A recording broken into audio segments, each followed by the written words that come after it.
Good evening. Thank you so much for joining us on the Urban Debate. I'm Tanvi Shukla, and one more time, we will put the spotlight on our testing strategy. Because as you know, the government has decided to extend the lockdown till May 3rd. So for you and I, that means life effectively doesn't change much for a few more weeks.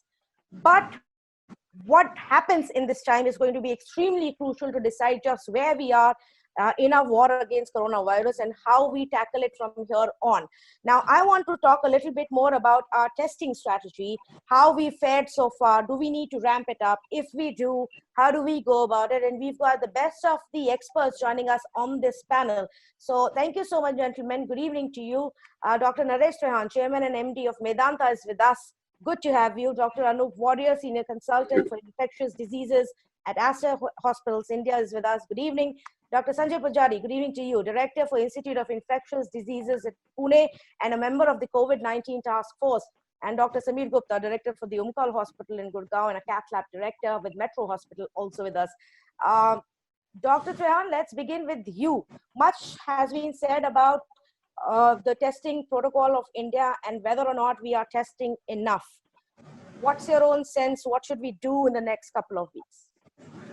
No, it's obvious that we are not testing enough. If you look at the number of tests as compared to what has been done in other countries and where the detection has been much more so because of the proportion of tests done, we definitely have been testing less than we should have. Now, there were problems to begin with because when we started testing, there was one shortage of kits around the world. Also, the fact that you have to validate the labs to say who could do it, who could not do it, if it went. So there was a lot of considerations going on. So it did impede our ability to test more and more. Should we have done it faster? Yes, of course. But now we are there in the sense that now we are geared up to 10,000 and above.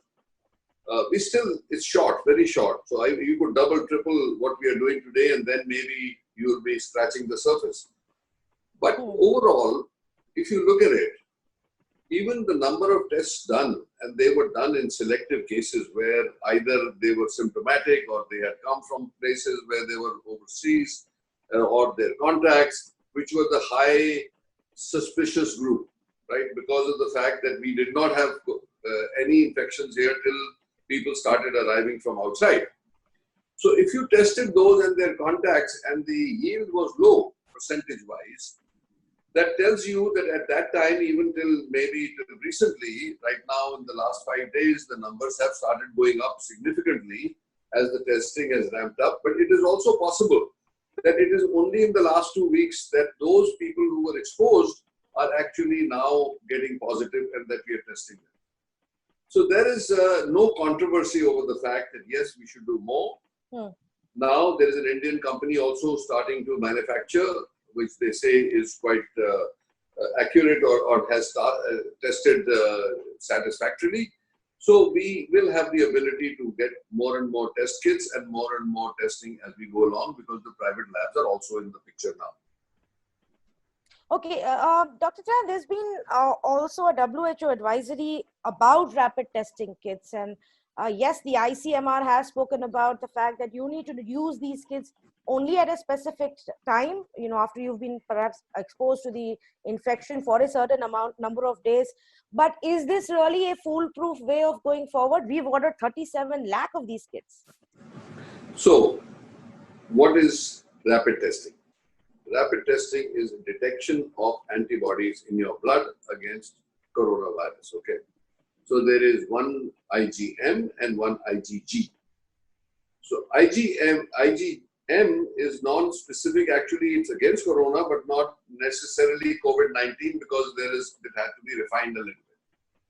So IgM actually peaks between 2 or starts appearing in the blood, the antibodies, after an infection from 2 to 7 days. So you can start detecting it at that time. Okay, in between 5 to 7 days, you could detect it. It lasts for about 28 days. And then it kind of wanes off.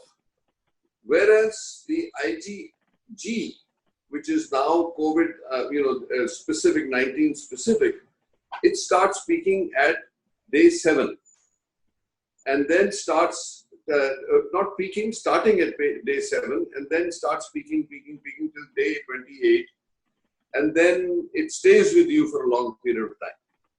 So what are you saying? What you're saying is, indirectly, we are trying to detect if this person who is testing positive for antibodies, whichever methodology there is, have they been exposed to an infection recently or not? That means, depending on when you do it, it'll tell you whether it's the last 9 days or 7 days or whatever. Like you have a contact, you want to actually do the testing 7 days, 9 days. Okay. It is not non-confirmatory. Then if you have detected bodies, then you should go for the confirmatory test, the PCR. So this is the knowledge. Now there was confusion over when you should do it, which is positive, how the interpretation will take place. I think there is a lot of clarification in that now, because Singapore started doing it. Some of the Western countries started doing it. So there is experience around, and I think it also says it is not foolproof. Okay, so for mass screening, it may be useful. That's the whole issue with it. Now it's becoming available. I think ICMR has started giving some advisories about it. Some of the other members of the panel may be able to put more reflection on it. So, but this is my knowledge and this is my view that it does have a role to play. Okay, Dr. Pujari, would you like to comment on that? The use of rapid testing kits. Almost every state claims them, ordered thousands of it, and the minute these kits are in, when they are in, they will start using them at a larger scale, especially in hotspots and containment zones. What is it that we need to watch out for when we implement such a strategy? Yeah, so let me start by saying that if you look at medicine, no test is 100% sensitive. There's always going to be a trade-off between sensitivity and specificity of a test. If you look at the natural history of COVID-19, it's now becoming very clear that the initial phases after onset of illness is where your PCR has the highest sensitivity in the upper respiratory tract. But later on, once you start, as Dr. Trehan mentioned, production of antibodies, you will have IgM first and subsequently IgG. The sensitivity of RT-PCR in the upper respiratory tract by taking throat swabs or nasal swabs actually goes down. So in that context, you really can't, you will be able to miss diagnosis of COVID-19 by doing a PCR if you are doing it at a later point, unless you are able to sample it from the lower respiratory tract, like say the by doing a bronchoscopy, etc. So I think we can't look into this as an isolation test. There has to be a complementary algorithm. And that is the reason why when ICMR has given this advisory, they're not just relying on the rapid antibody test. So there are 2-3 things that are important. First, they are saying that you need to do it in in zones which are kind of hotspots, migration situations, evacuees. And here what you're going to see is the background probability of the infection being little higher than which is present in non-hotspot area. So the pre-test probability is going to be higher in these populations.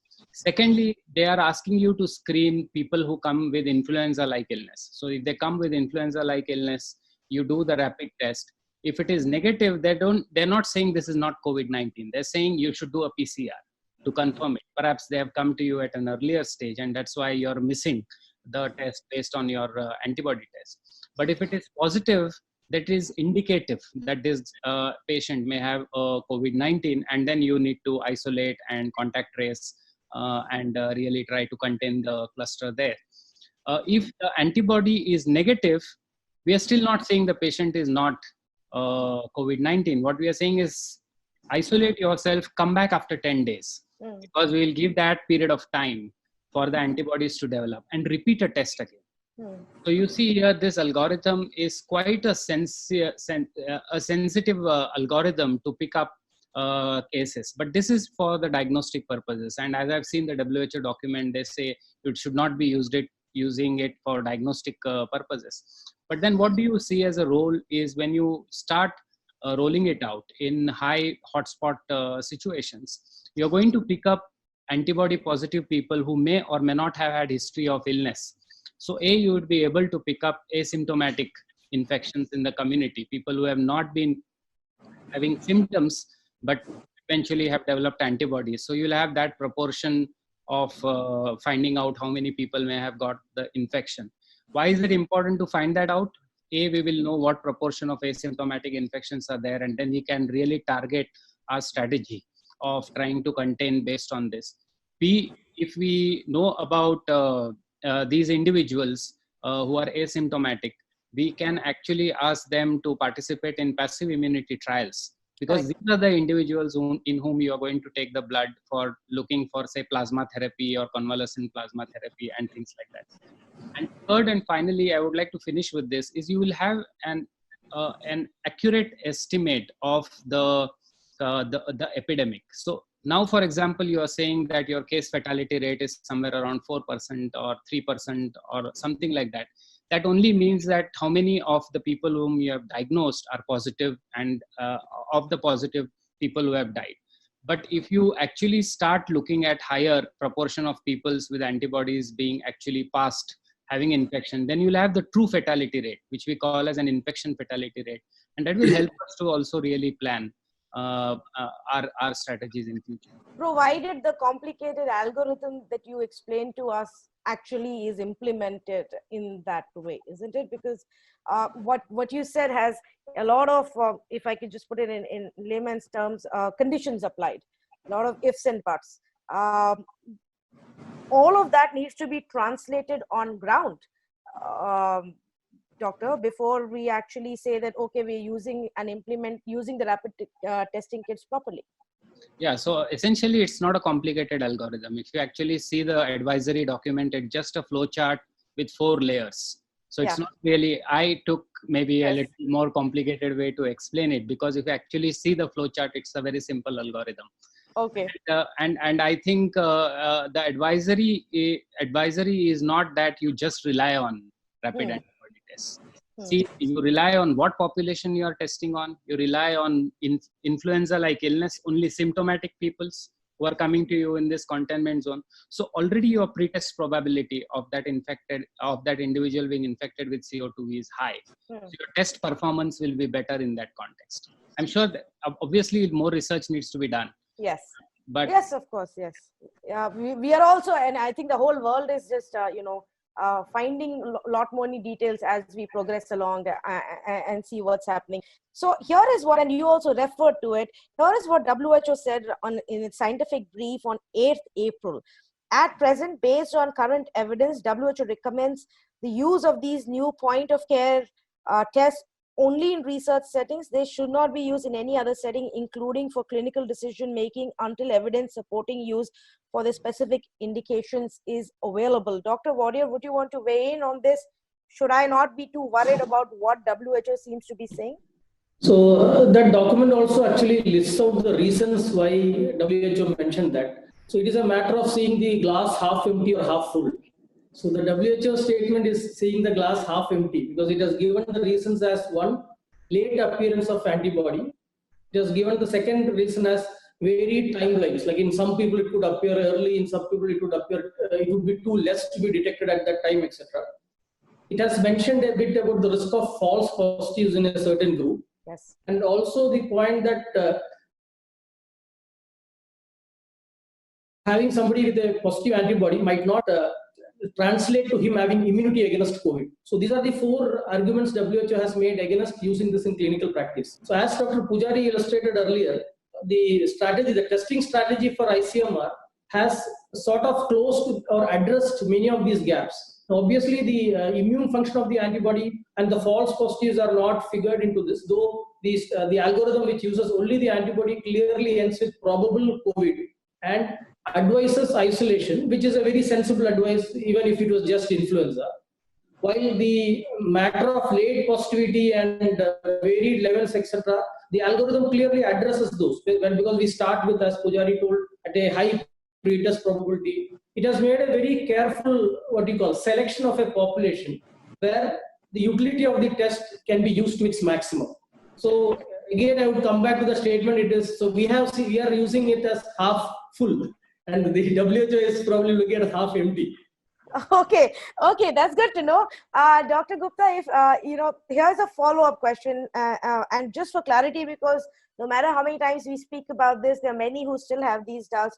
If I get a rapid test done, perhaps after, being exposed to an infected person, say 4 or 5 days later, and the test comes out negative, essentially I still should follow up with the regular swab test, or the RT-PCR as it's called as. So Tanvi, I think that the question over here is, at which point of your infection is which test useful? I think that's what you're referring to. Yes. And when you have symptoms, when you have, if you're either symptomatic or you're asymptomatic means you don't have any of the fever, the cough, the runny nose, or any of the symptoms. You've not come in contact with somebody who is, who's lab positive COVID, or you're not in the high risk area. Then you become a low risk person. And if you're a low risk person and your antibody is negative, then I'm not sure whether you really need another confirmatory test. However, if you do have symptoms and you are in the first week or so of the infection, then your antibody test may be negative, though you may actually have the virus. So in that first 1 week period, like Dr. Trehan and Dr. Pujari mentioned, even though you may have symptoms, but you may be test negative because your body has not had the time to create that immunity.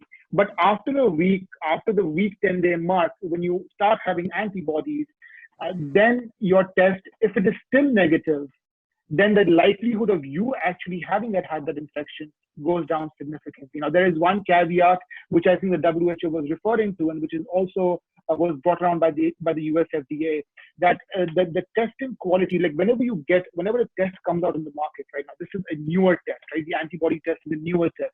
When these tests come out in the market, or they come out for clinical use, they have to undergo rigorous clinical trials and rigorous quality controls before they're actually adopted. And I think that is what the WHO was referring to, that these are newer tests. Let us not hold them as gold standard. However, at this current point of time, across the world, across whichever country you look into, they are starting to use this because this is the best we have. Okay, all right. So let me take it, a step forward. Dr. Trehan, large number of the testing kits that were ordered, and I mean the rapid testing kits, haven't come in yet, and they were supposed to be in by last Wednesday as per the ICMR. All the states have also been waiting for it. We were given to understand by one of the state task forces that there is also a problem with the Chinese exports because there's been a change in policy there. If the rapid test kits don't get delivered, in the coming few days, what would be the solution or the next possible option? So China is not the only source for these kits. There are actually supposedly more even reliable kits, and the technology is maybe superior in one of them, like I was describing to you about the IgM and IgG, that the sensitivity of these tests also varies from company to company because they've used different technologies to make these tests. And the other part is that India is also, some of our labs are also quite way along in creating these rapid tests. Now, as you've heard, it's not a wherewithal. It's not that you can make a definitive statement on it, but it certainly helps as an adjunct, especially in my view, in the medical workforce, which is exposed to COVID, because we are all working now on the front line, okay? Also, if you want to test your people to see what is going on to their exposure, are they developing antibodies over a period of time? It's a very simple test in the sense, from that point of view. The exact cost is not here because we have not really been delivered yet, but the cost is supposed to be somewhere sub 500. Correct. So if you can do it, say 9 days of exposure, or 9 days to 14 days, you will get an idea of what is happening to your people. Now, I think that's the value of this test. It's not, if you really are suspicious, of course, the PCR is the way to go. But this will enable us to screen a much larger number. And the process is not cumbersome. It's like 10 minutes on a strip. So as we go, we'll find out more and more about this test and its reliability vis-a-vis when we do confirmatory tests. So I think it's worth embarking on that journey. It will become available. It has become available. We have been getting quotations and stuff like that from people. Now we have to check whether, ICMR has to actually clear their import also. So, but they are available from multiple sources. I personally am not that comfortable about, I'd say it on the TV also, about Chinese, unless it is stamped with some quality from there. There is so much material that has come from China as far as PPEs are concerned, which are still questionable, in the sense, some are very good quality, some are not that good quality. So let's see. I mean, I'll hold my judgment because ICMR is a good watchdog, as they say, for testing the quality and then approving it. And then it will come out to us in a larger way and we can use it to screen, because we are at the anvil right now. Like said earlier by Samir also said that, look, there may be many, many more people out there than we think there are. Okay? Yes. As far as the deaths are concerned, you hear all sorts of anecdotal stories to say somebody came in dead who did have the symptoms but was never tested because they were already gone. So, okay, this will all clarify itself, by the way. It's not going to stay hidden once we get past another 2-3 weeks, because after the lockdown has definitely helped.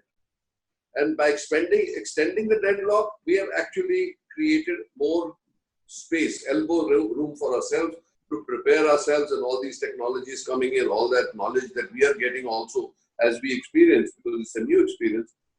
It gives us that time to be prepared for the onslaught if it comes. If it doesn't come, great. If it does come, we should be ready.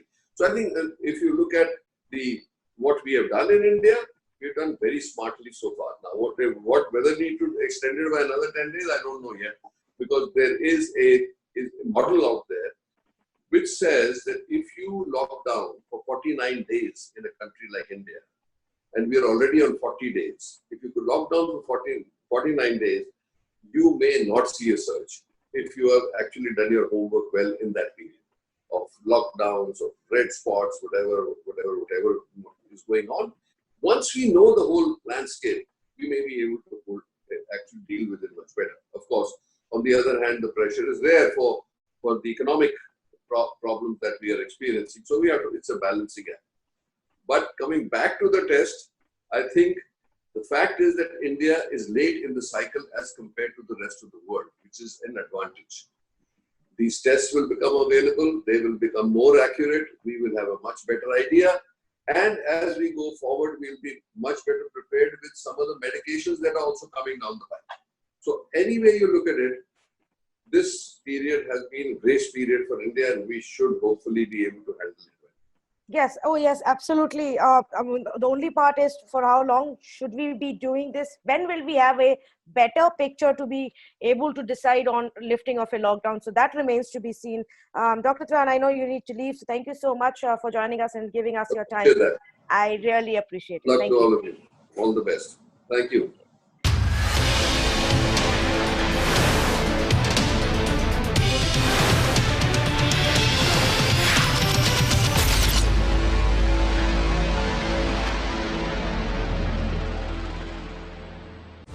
Presented by Kent RO, जो देता है सबसे शुद्ध पानी.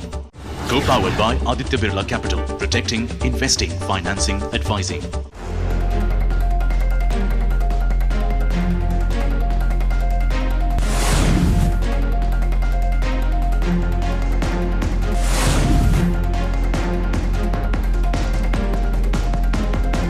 Salutes doctors fighting COVID. Brought to you by Thyrocare. Sharp business insights to help you navigate your industry. Deep data-driven analysis that reveal the right business levers.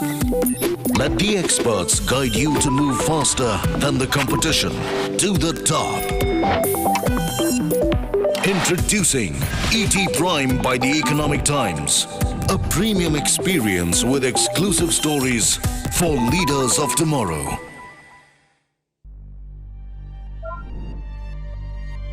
In the near future, virtual reality will transport you live to the news or even a factory. Business plans will be shared via augmented reality. Legal cases will be fought in cyber courts. And you will be able to download your mind into a machine. Even a 100-year-old university may not prepare you for this future. Bennett University does.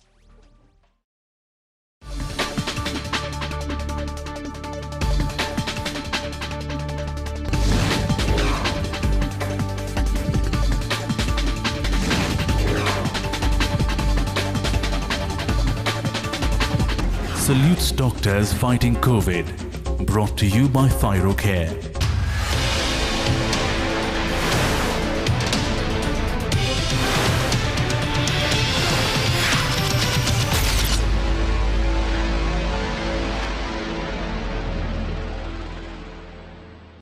Dr. Pujari, largely our future strategy will depend on the number of cases that we have, the kind of extent of spread that we have. But if we don't do enough testing, regular or rapid antibodies test, how will we know whether 2 weeks from now what should our strategy be? Because right now, keeping our population in mind, I have a view that we're not doing enough to make any kind of decisions on the lockdown.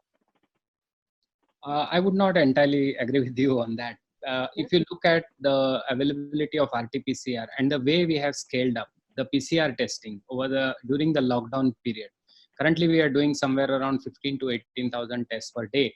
And according to the ICMR, we have capacity, with similar capacity, we can go on till 5 weeks for really testing. So I think at the end of maybe 2 to 3 weeks, around the first week of, the last week of April, we'll have sufficient data to really help us make decisions about what would be the future course of trying to contain or mitigate this epidemic.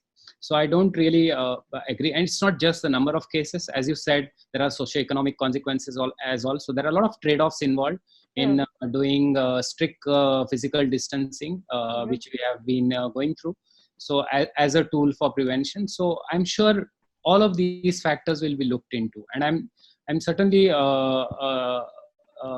hopeful that we'll have a lot of data available by the end of April, even with the current rate of testing, to reasonably make judgments about what is going to be the future. Dr. Warrior, would you want to comment on that? What's your view? See, the data can be derived in two categories. You can have lab-based data, which all of us are talking about when you actually test people around. But there is also data regarding influenza-like illness. There is data regarding hospital admissions. There is data of it's like in my state, all the lower respiratory tract infections or pneumonias are mandatorily reported to IDSP, Infectious Disease Surveillance Project. So part of the WHO program. So we have many methods of knowing the magnitude of the problem. We have many other methods of knowing if in a place has got larger problem than other place. And as Dr. Pujari was mentioning, we have a capacity. Plus, in the coming years also, we are expecting Indian companies to come up with, we might not always depend on imported kits going further through these weeks. So, in the coming weeks, we might have our own kits, not depending on like what Dr. Trahan said, Chinese kits or imported kits. From the laboratory capacity, ICMR has already done so much. Like it has spread it to the private labs. The NABL accreditation, which was mandatory, now NABL has gone and made the assessments, etc., through video conferencing or something like this, where physical assessment and visits are not mandatory. So the timeline of a lab to get it infrastructure in place, get it accredited by NABL is now much shorter. So there is a lot of capacity building going on the background in terms of kits, in terms of testing capacity, in terms of labs being built up to actually deliver on this testing. Plus, as I told you, a separate mechanism of tracking the clinical part, like people getting admitted with pneumonias, respiratory infections. So we have two arms working together, which will tell us the magnitude and the right way to go ahead. Okay, all right. If I take that point, then Dr. Gupta, say post April 20th, when we see some amount of relaxation in specific zones, especially in the rural areas and manufacturing units, should there be a policy to still do some amount of random sampling over there to keep a check on whether or not infection is spreading? Yes, so it's going to be very interesting as to how everybody responds to when the economy, when some of these restrictions open, and what people are allowed. But I think the government, from what I understand, is going to start making these hot zones and cold zones and the green zone and all these different zones to identify which are the hot spots and where people should absolutely not move because they have a very high concentration of cases. So I think that is going to be excellent. And that will be important. If random sampling of people, I'm not sure how practical that would be in a country of 1.3 billion people. Who's the person who's going to be the hotspot? Not going to be the hotspot. And people naturally refuse because as you can see around in media that having corona has now become like a stigma. Previously, when I was in medical school, they would tell you that don't say tuberculosis, say Cox. And the other two doctors on the panel would agree to that, that they say Cox because that stigma is not there. And I see this same stigma coming up with corona. In one of my WhatsApp groups, it said, "Aaj ek corona ka mareez pakda gaya hamare ilake mein." Yes. This is a disease. This is an illness, right? So, coming back, I think that the hotspots, containing those hotspots is going to be very important once the thing comes up. And random sampling, it may be of some benefit, but I'm not sure how practical it would be to do that. Okay, fair enough. And you make a very valid point when it comes to the social stigma and even the ostracizing that's taking place, the harassment that's taking place. Of course, the healthcare workers and the doctors are at the front, and bearing the brunt the most. From society members, but I think in many other cases also we've seen that unfortunately if somebody tests positive, it's their own neighbors who actually turn against them, and that's quite unfortunate, obviously stemming from the fear that it's just going to lead to more restrictions in their area or perhaps possible infection to everybody around. But yes, that remains to be our biggest challenge. Dr. Warrier, if I can come back to you, and I'm asking these questions not because I'm extremely cynical about the policy that we are following, but because I know a lot of people keep sending us these queries and keep asking us these questions, and so I'm just putting it out there. And that's to say that, well, we focused on the hotspots right now, and a lot of our attention has gone into further testing over there. But what about the possibility that there may be asymptomatic people in some other zones, in other districts where we've not even begun to check so far?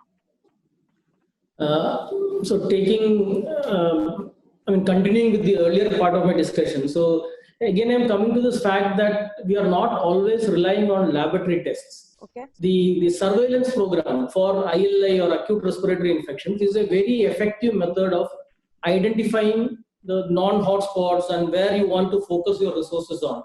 So even if you are not doing like the random testing or mass testing of people, if you have good clinical surveillance on the ground where your hospitals, your public hospitals, your private hospitals, all of them are pooling and reporting to the government that this is the number of fever cases which is coming to our outpatient. This is the number of fever with cough coming to my outpatient. This is the pneumonias admitted in my ICU. Immediately the state authorities, the district authorities, immediately they know where to focus. They know that there is a problem here. It might be the tip of an iceberg, but the tip will be visible. It's not that the whole iceberg is under the sea, right? So if the 5, 10%, 15%, whatever you want to consider as the tip, that will definitely emerge. So it is not that the complete COVID problem will be buried and nobody will realize anything if you don't do testing in a certain part.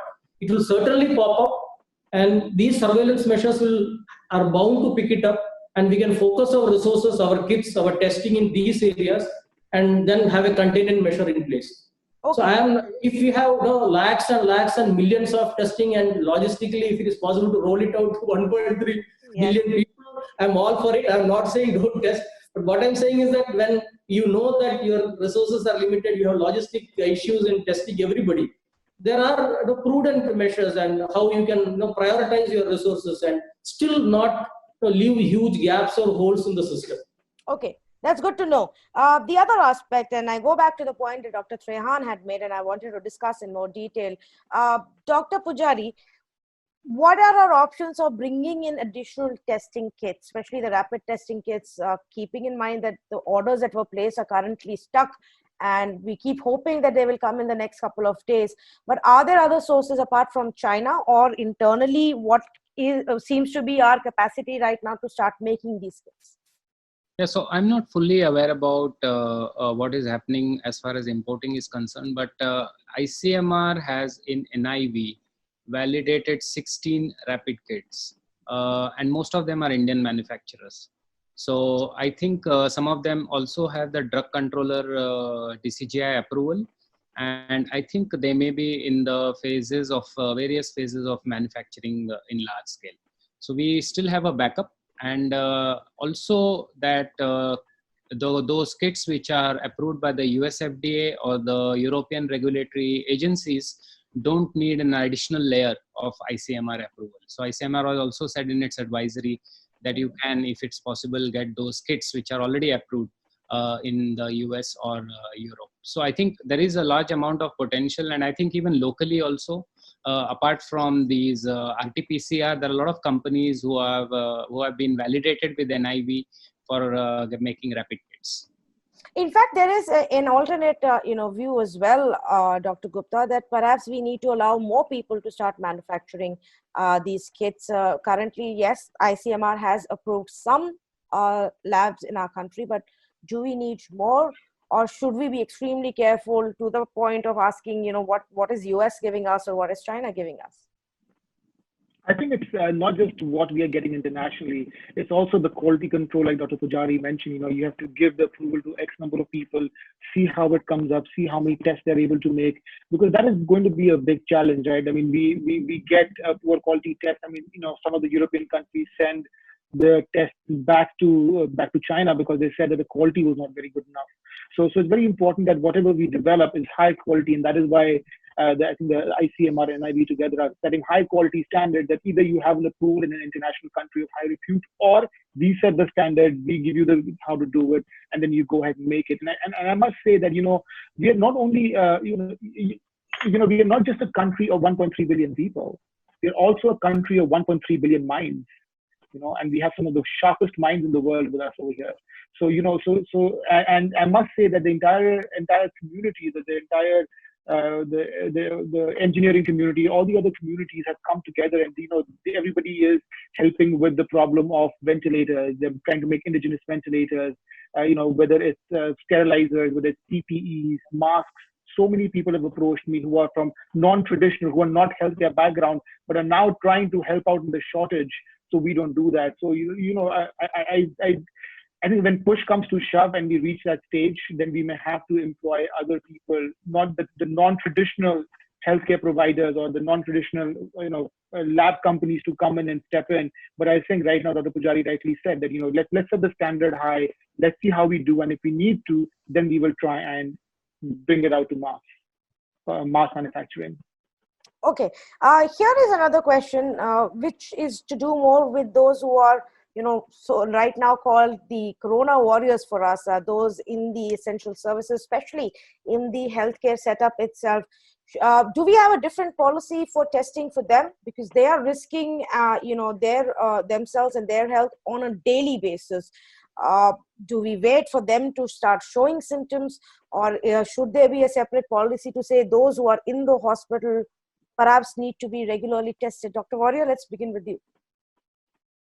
So as far as I understand, the kinetics of the antibody testing in asymptomatic people, meaning who have never expressed symptoms or acquired the disease as such, or are not presenting with the illness, is still not out there. And so hence, to use these antibody tests to check whether I have been exposed and to understand its levels as of now, it would be a little difficult as far as my understanding goes, unless I know that when will my IgM become positive after the day of exposure. When we talk about 5 days, when we talk about 7 days, 10 days, 14 days, it is after onset of illness. It is not after my first contact with somebody with the virus, right? So these timelines are not applicable to an asymptomatic person as far as I know. So then to what test to use to screen healthcare workers becomes problematic. We know for certain that the incubation period, to some extent, even that is also not 100%, but we know that about 2 weeks average, 2 to 14 days, etc., is said to be the incubation period. So, and then we know that the earliest test to become positive is the RT-PCR, and it is not the antibody test. So, hence, if at all we embark upon this what you call proactive or preemptive testing of healthcare workers, then earlier test would be RT-PCR, and it would not be antibody at this point of time. If we are looking at exposure on a community or population level, like you have 1,000 employees in a hospital, and you are able to do pooled screening of those who are posted in your ICU, in your COVID ICU. You have 50 people posted in your COVID ICU in a shift, and they have moved out after a week of duty, and then you want to do some pool testing. So that is some strategy which is coming up, some advice coming up in how to do this pool testing in a population, and then see whether there is risk of exposure or exposure has happened. So just very quickly summarizing, my understanding is that for asymptomatic healthcare workers, screening with antibodies and on an individual basis, right now we don't understand the kinetics of it. Okay. There is some data coming up on using pool testing for this kind of purposes in a population which has been exposed. Earlier test would be RT-PCR if you want to go on an individual basis for identifying the risk of or whether they have acquired the disease. Okay, fair enough. Let me also just ask this question to Dr. Gupta if he has a view on it. Dr. Gupta, would you agree with what Dr. Warrier is saying? I think absolutely. I think what he's condensed it very well. That that people like the healthcare workers definitely need to be taken care of, and pool testing is coming out to be a big part of it, and also seeing when they're symptomatic and when they're not symptomatic. So I think what he rightfully summed it up very well. That healthcare providers definitely are at the forefront, and they need to be adequately tested. And also, so that one thing which has happened is the government has identified is now going towards instead of having quarantine beds in a normal hospital, they're going to dedicated COVID hospitals. So when you go to that framework and you're going to dedicated COVID hospitals, the benefit is that everybody over there is actually in PPE all the time as compared to a regular hospital. Correct. And so that will reduce the incidence of having non-intentional exposure or to a COVID positive patient, because we've all heard of reports from across the country where unexposed healthcare providers were exposed to, where normal healthcare providers were exposed to people who happened to have COVID, but they did not know. And then they were in quarantine and the entire place was shut down and they were, for fumigation, etc. So by having these dedicated COVID facilities, it's going to be, it's a good thing to do that. And that's actually towards the benefit of the healthcare providers, because the duties that they're going to do over there are going to be 2 weeks on, 2 weeks off. So, to reduce exposure, they're going to be given places to stay. I think that's what the Delhi government and some other governments have also proposed. So that is going to help them a lot. Okay, so just before I start wrapping this up, Dr. Pujari, one basic question that we never get tired of asking: what is it that we will be watching out for in the next couple of weeks that will help us decide if we are able to at least partially lift the lockdown on 3rd of May? So I would talk only from the scientific aspects and not from the socioeconomic aspects, but certainly Sure. we'll be looking at the trend of cases, the trend of hospitalizations with the COVID-19, the number of people accessing care, and at the same time we will be further scaling up our mitigation effort in trying to increase our preparedness for a possible surge of cases, if at all subsequently a lockdown is removed, even in a staggered fashion. So that readiness aspect will continue, and closely also follow, as Dr. Warrier mentioned, the surveillance or health intelligence, which is not based on tests, to look at what are the number of people with clinical illnesses in all kinds of spots, and then really take a call on what approach we should have. But perhaps I think we can't really have an approach where we suddenly stop everything. We continue to have a staggered approach to this, as well as even if you assume that the lockdown is removed or something, you need to really continue to have those basic principles of prevention in your life. You have to, in your lifestyle, you have to make it as part of your lifestyle. So hand hygiene, physical distancing, cough etiquette, these are going to be with us, whether the lockdown is there or not there for a long period of time. Should have been there with us already, isn't it? But yes, I do agree. A large population kind of tends to forget these rules once we are out of school, where we were initially taught about it. Dr. Wadir, just to pick up from what Dr. Pujari said as my last question, and we had this conversation actually around mid-March when social distancing was just about becoming a word that everybody was talking about and trying to understand what it means.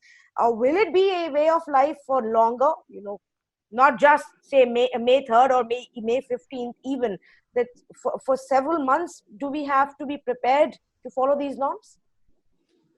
Well, the natural course of a pandemic will extend for months and months, right? So this with our containment, with our short shutdowns or lockdowns, we are not going to get rid of this virus suddenly from our environment forever. So all of us know that this is a long haul. All of us know that these measures, we are trying to sort of, buy time, stretch the cases over a period of time so that we are able to manage them better. So as Dr. Pujari mentioned, the infection prevention aspect, and being an infection control practitioner, it is so sometimes a little sad and also exciting to see a lot of people talking about hand hygiene and cough etiquette, where decades and decades these were disregarded. But again, coming back to the point, these are going to be an important aspects of our life for next at least 1 year. So these pandemics don't disappear just like that in weeks. So it is going to be with us throughout this year at least. Throughout this year, yes, lockdown or no lockdown, I think we all have to get used to the idea of social distancing. It's not as if on 3rd of May, or even if it gets extended a couple of more weeks after that, we can run out and start, attending gatherings and going to the restaurants and the shopping malls. That perhaps will take a bit of time. Thank you so much, gentlemen. I really appreciate the fact that you've joined us today and shared your expertise and your insights with us on the way forward in India's testing strategy. I really appreciate it. Thank you. Thank you so much. Bye.